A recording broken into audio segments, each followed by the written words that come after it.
오늘 우리가 이제 드디어 베드로후서의 이 말씀을 맺어 보려고 합니다.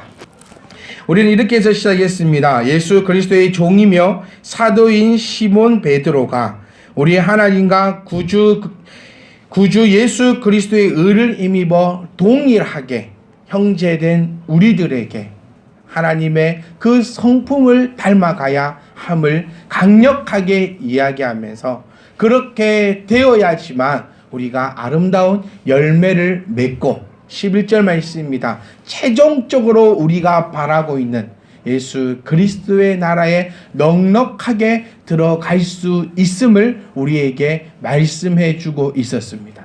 그리고 한 가지 더 얘기하는 것은 뭐냐면 그리스도 예수 안에 된 형제된 우리 가운데서도 분명히 열매를 맺지 못하는 자가 존재한다는 것을 우리에게 이야기해 주고 있었습니다.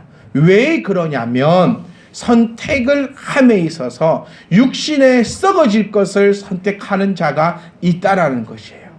그 육신에 썩어질 것을 선택하는 자는 베드로는 이렇게 얘기합니다. 참 아쉽지만 하나님 나라 예수 그리스도의 나라에 들어갈 수 없음을 베드로는 우리에게 강력하게 이야기해 주고 있는 것입니다. 다시 한번 정리해 보면요. 하나님의 성품을 닮아가는 자, 예수를 믿는다는 자, 예수를 믿는다, 예수를 믿어서 구원을 받는다라고 떠들고 다니는 우리들, 떠들고 다니는 너희들, 지금 이 시대의 초기 기독교인들에게 베드로는 아주 자기 생명을 다하여 그들에게 이야기하고 있는 것입니다. 예수를 믿으려면 제대로 믿으라는 겁니다.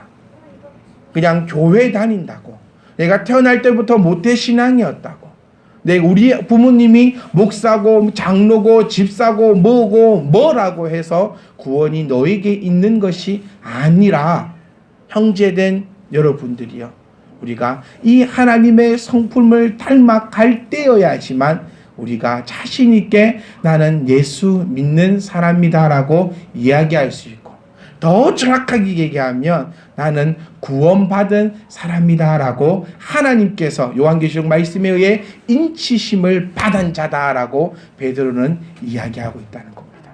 우리는 그것을 위해서 과연 그러면 무엇이 하나님의 성품에 참여하는 자인가, 무엇이 예수 그리스도를 믿는 자인가에 대해서 지금까지 이 말씀을 가지고 묵상해 보았습니다. 오늘은 제헌절입니다. 제헌절이 뭐죠? 헌법을 선포한 날입니다. 헌법을 공포한 날입니다. 그냥 의미를 두자면 참 맞추려고 한 의미는 아닌데, 우리 또한 이 그리스도의 법이 선포되는 날이라고 저는 믿습니다. 예전에는 헌법이 없을 때에는, 법이 없을 때에는 그 자기 마음대로 살아왔습니다. 우리 성경 공부할 때 한번 이 얘기 나눴던 것 같아요. 과연 이 내가 짓고 있는 자범죄의 정의에 대해서. 싱가포르라 했죠. 정말 법이 강력한 나라. 침 뱉거나 껌 뱉어도 벌금이 어마어마한 나라가 그 나라고, 또 반대로 법이 없는 나라는 그곳에 사는 사람과 법이 강력하게 나라에 사는 사람은 아마 자범죄의 범위가 달라질 거다라고 우리가 한번 얘기를 나누어 봤었습니다.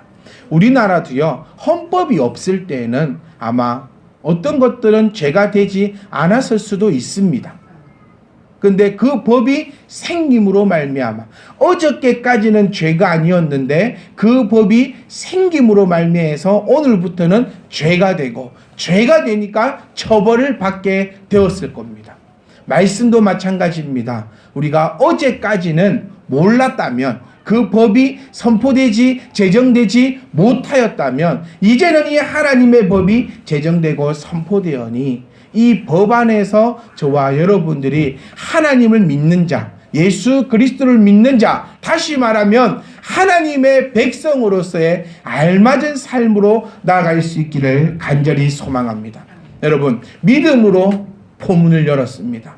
베드로는 믿음 위에, 믿음으로 시작했다는, 믿음 위에 뭘 세우라 했죠? 덕을 세우라는 겁니다. 시작을 믿음으로 하여 사랑으로 완성시키고 있다는 사실입니다.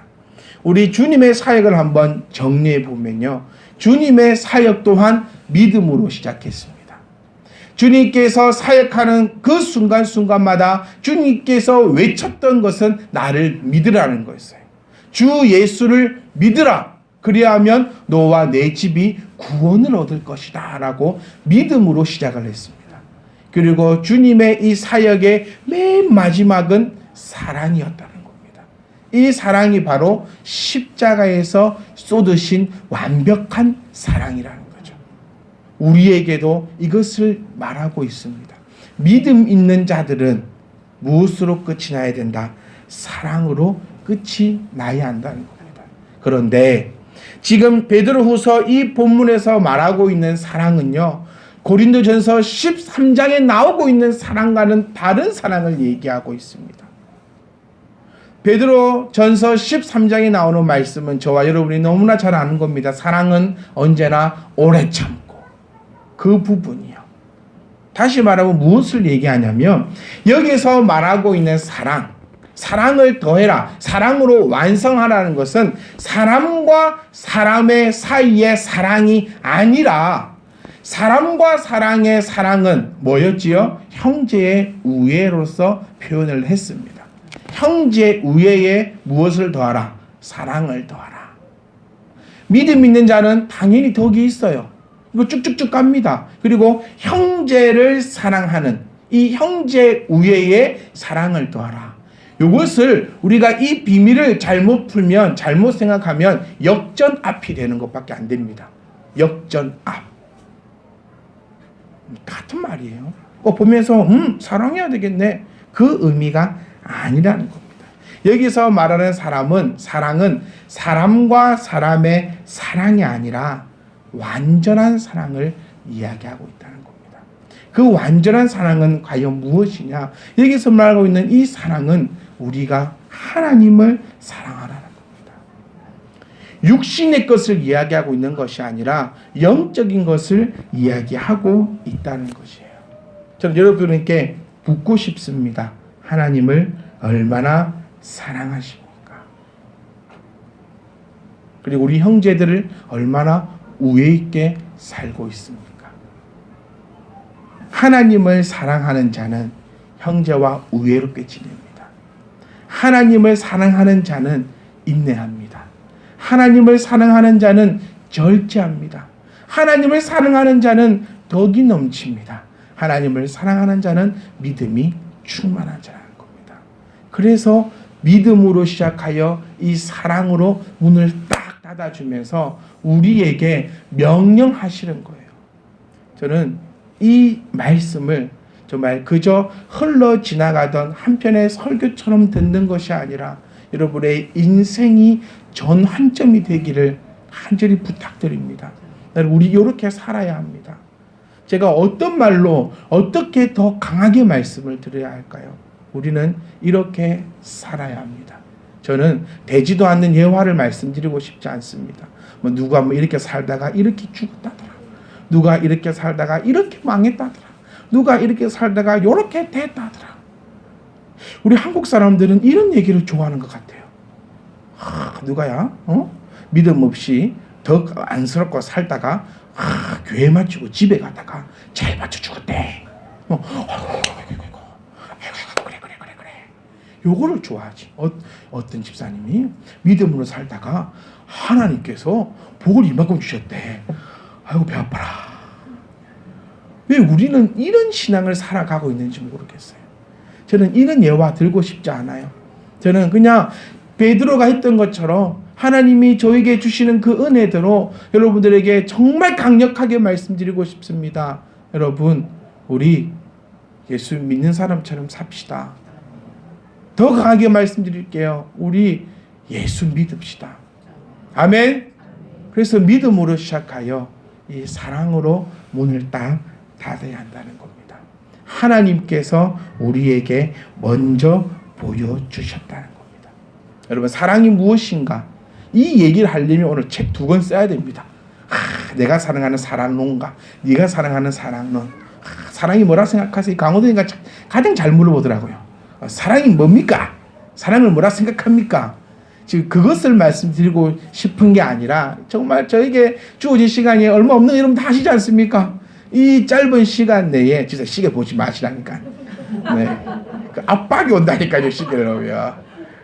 이 사랑, 지금 우리가 사랑하라 베드로가 얘기하고 있는 맨 마지막에 믿음으로 시작해서 사랑으로 딱 덮어서 완성했던 이 사랑은 인간과 인간의 사랑이 아니라 인간이 하나님을 사랑해야 되는 그 사랑인데, 우리가 억울할 것이 없는 것이 먼저 이 사랑을 하나님께서 우리에게 보여주셨다는 겁니다.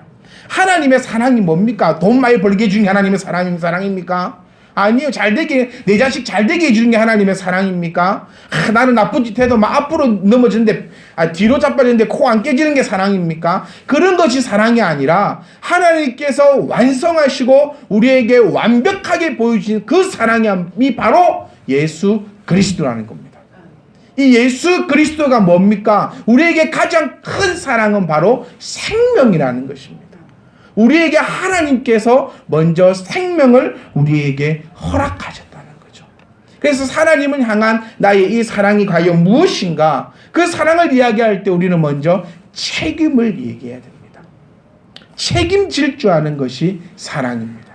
하나님께서 왜 예수 그리스도를 이 땅에 보내셨습니까? 우리 그거 한번 생각해 보자는 거예요. 내가 이뻐가지고 내가 참 하나님을 잘 믿어서, 우리 솔직히 봅시다. 우리 일주일 동안 살아갈 때 여러분 하나님께 그래요, 안 맞은 게 다행 아닙니까? 네? 그게 다행인 것 같아요. 우리 어느 누구 한 사람, 어느 누구 한 분이라도 나는 하나님 앞에 맞은 짓을 한 번도 안 했다고 이번 일주일 동안 하실 분들 과연 계실까요? 정말 계시면 안 될 것 같아요. 네. 진짜 안 맞은 게 다행일 정도로 우리는 삶을 살아갑니다.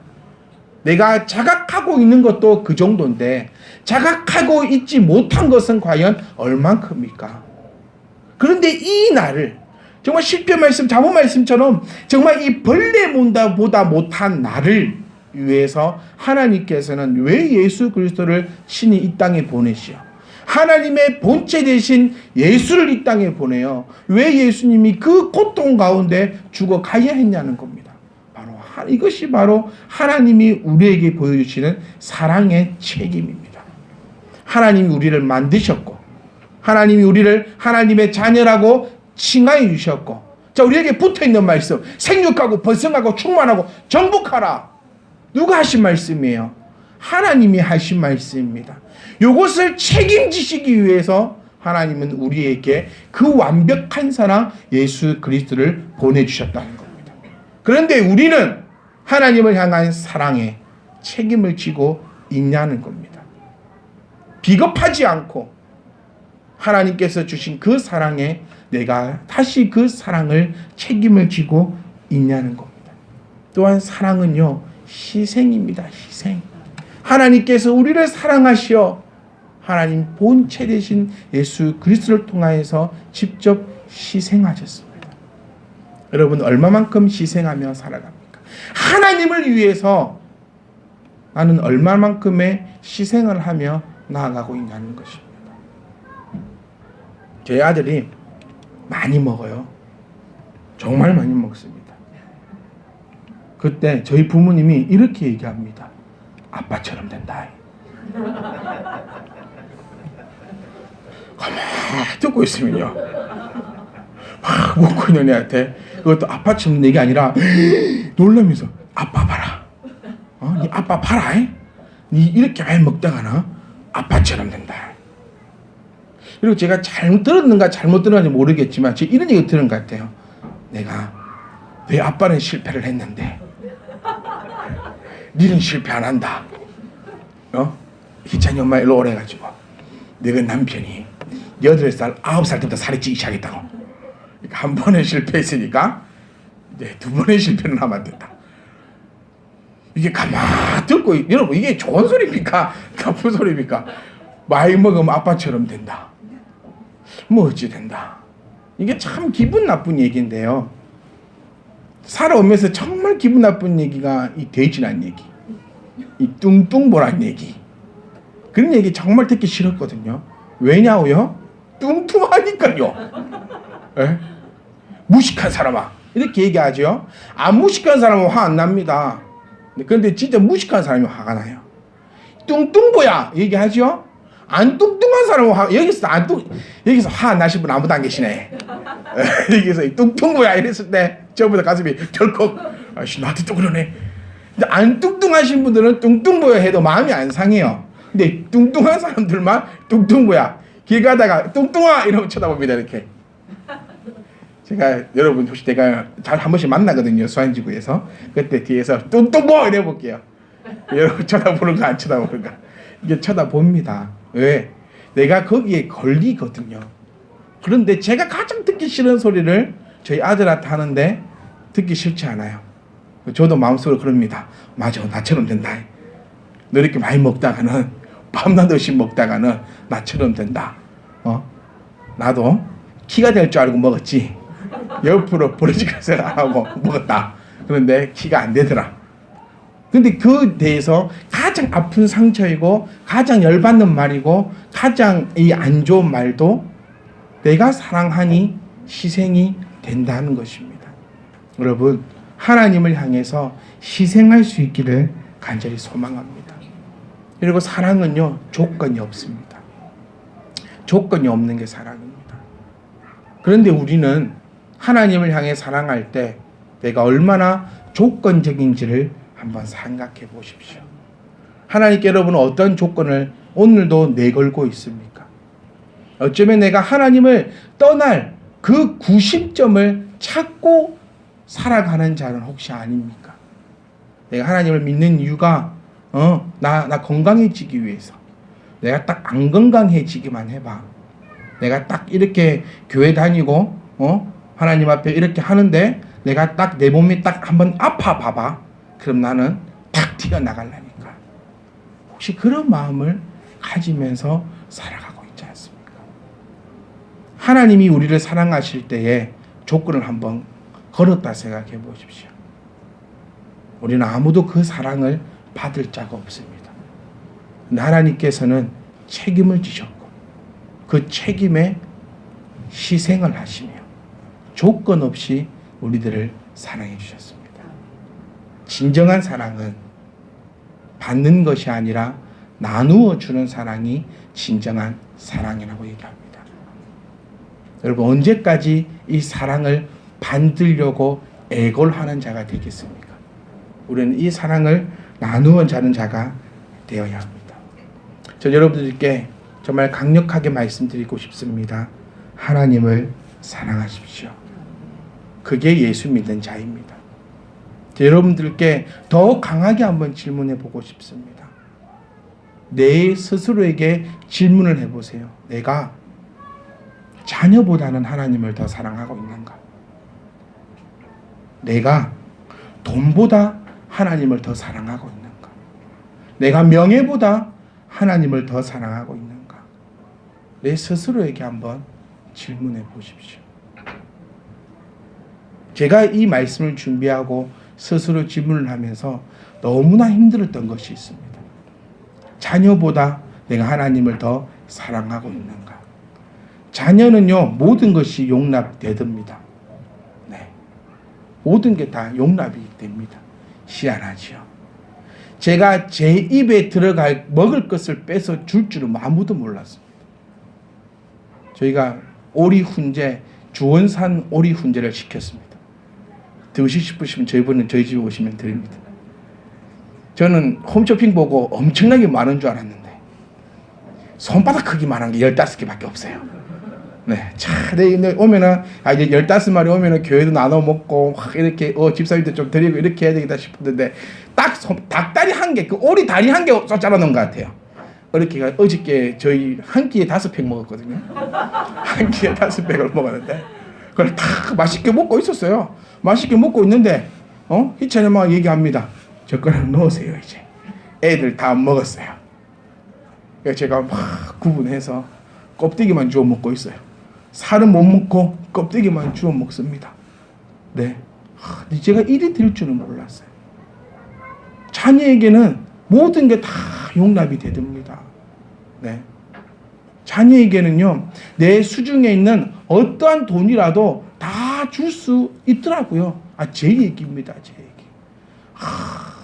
내가 먹고 싶은 거, 내가 살고 싶은 거. 제 총각 때요, 전도사 생활하면서 40만 원 받았거든요.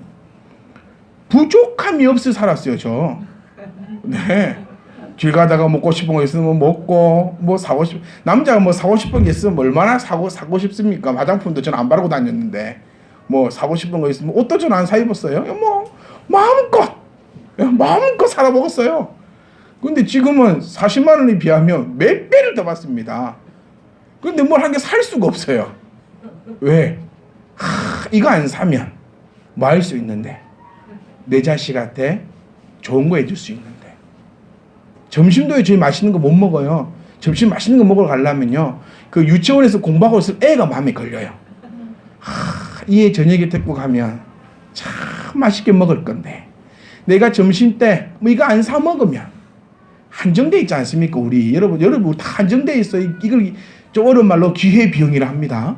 이 기회비용에서 내가 이거를 딱 안 하면 이걸 할 수 있는데, 저의 모습을 한번 살펴보니까는 내 자식을 위해서, 내 새끼를 위해서 내 입에 있는 것도 빼다 줄 수 있고, 정말 나는 헐벗고 나는 굶주리고 나는 아무것도 못하더라도 내 자녀에게는 그렇게 모든 걸 다 해줄 수 있겠던데, 과연 나는 하나님 앞에는 그렇게 하고 있는가? 제 자신이 너무 그런 생각이 많이 들었어요. 제 자신도요, 목사입니다. 목사인데도 헌금하려 하니까 세워져요. 네.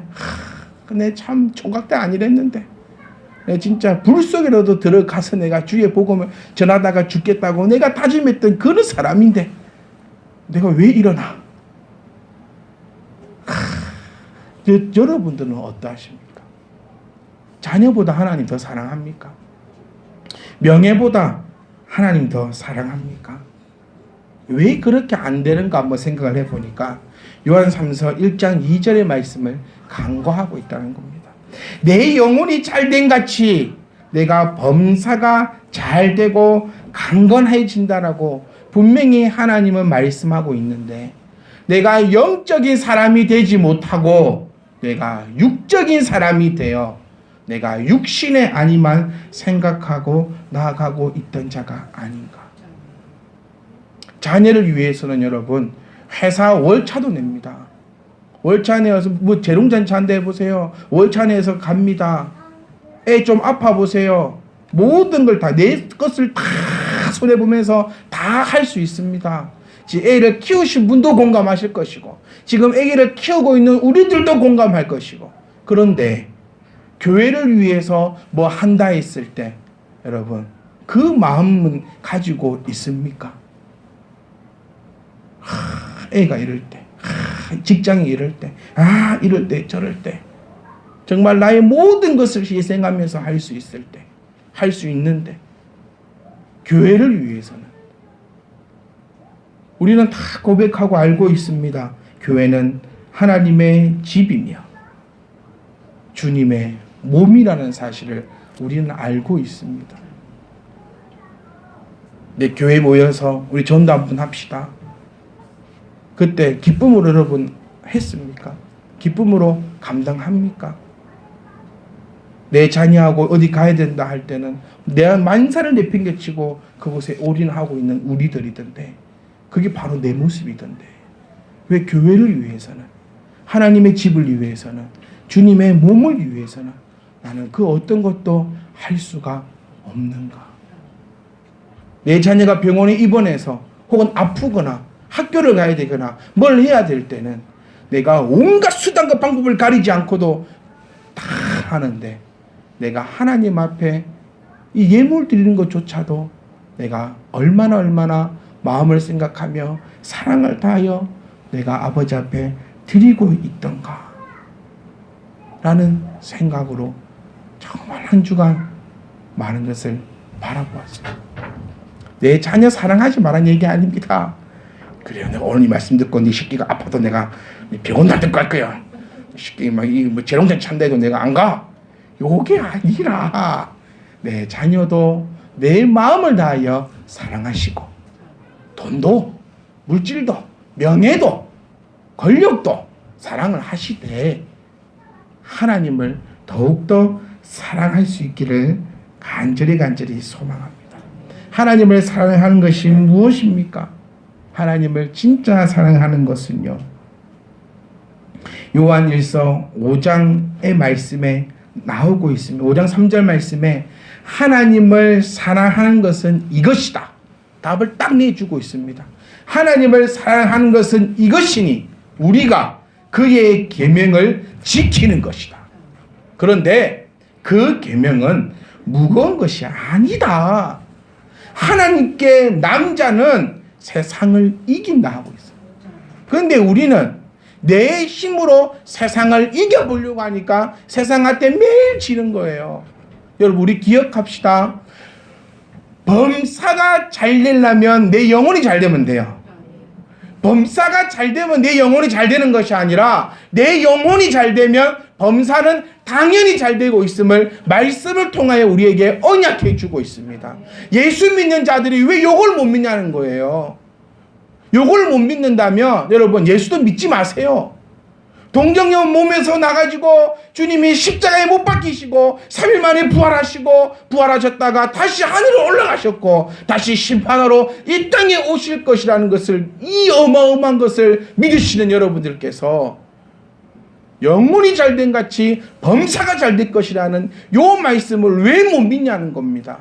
왜 이걸 못 믿어서 내 영혼에 관심을 두지 않고 하나님을 사랑하는 일에 관심을 두지 않고 왜 육신의 범사의 일에만 내가 관심을 두고 있냐는 겁니다. 분명히 우리 하나님께서는 말씀하셨습니다. 뭐라고요? 하나님을 사랑하는 것은 이것이다. 계명을 지키는 것. 근데 그 계명을 지키는 거 어렵지 않다.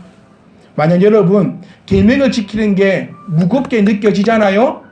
그러면 우리 지금 예수 잘못 믿고 있는 겁니다. 이거 확실한 거예요. 하나님의 말씀이 나에게 너무 무겁게 느껴지십니까? 지금 뭔가가 잘못되어 하나님을 바르게 믿고 있지 못하는 것입니다. 왜요? 분명히 지금 말씀하셨잖아요. 하나님을 사랑하는 것은 이것이다. 그게 바로 뭐냐? 하나님의 계명을 지키는 것이다. 다시 말하면 하나님의 말씀을 지키는 것이다. 근데 이게 무겁냐? 말이 안 돼요. 무거운 것은 내가 지금 잘못 가고 있구나. 깨달으셔야 됩니다. 분명히 무겁지 않아요. 그리고 하나님을 사랑하는 자는 세상을 이긴다라고 우리에게 증언해 주셨습니다. 우리에게 약속해 주셨습니다. 우리에게 맹세하셨습니다. 사랑하는 성도 여러분, 우리가 하나님을 믿는 것처럼 하나님을 사랑합시다. 그 어떤 것보다도 내 자녀보다, 내 부모보다, 내 물질보다, 내 건강보다, 내게 있는 그 모든 것보다도 하나님을 더 사랑해 보세요. 그럼 하나님이 여러분 자녀 책임지십니다. 이게 범사가 잘 되는 거예요. 내가 하나님을 사랑했더니 내 영혼이 잘 됐더니 범사가 형통하더라. 내가 하나님을 사랑했더니 하나님이 우리에게 물질 주신다는 겁니다. 내가 하나님을 사랑했더니 하나님이 나에게 건강 주신다는 거예요. 건강 쫓아다닐 시간에 하나님의 계명을 지킬 생각하시고 내 자녀에게 물질이고 마음이고 모든 걸 다 쏟아줄 그 시간에 내가 하나님을 향해서 그 시간, 그 물질을 사용하십시오. 그럼 하나님께서 내 범사를 책임지실 겁니다. 사랑하는 성도 여러분, 우리 예수 그리스도의 나라에 넉넉하게 들어갑시다. 이 땅이 하나님의 나라가 될 줄 믿습니다. 죽어서 가는 게 천국이 아니라고 말씀드렸어요. 죽어서 천국 같으면 다 죽읍시다. 근데 그거 아니에요. 하나님 나라에 넉넉하게 들어간다는 것, 그 말, 이 말씀, 우리가 하나님을 사랑하는 그 순간 내가 앉아있는 이곳이 천국입니다. 그 천국에서 예수님과 함께 영원히 찬양할 줄 믿습니다.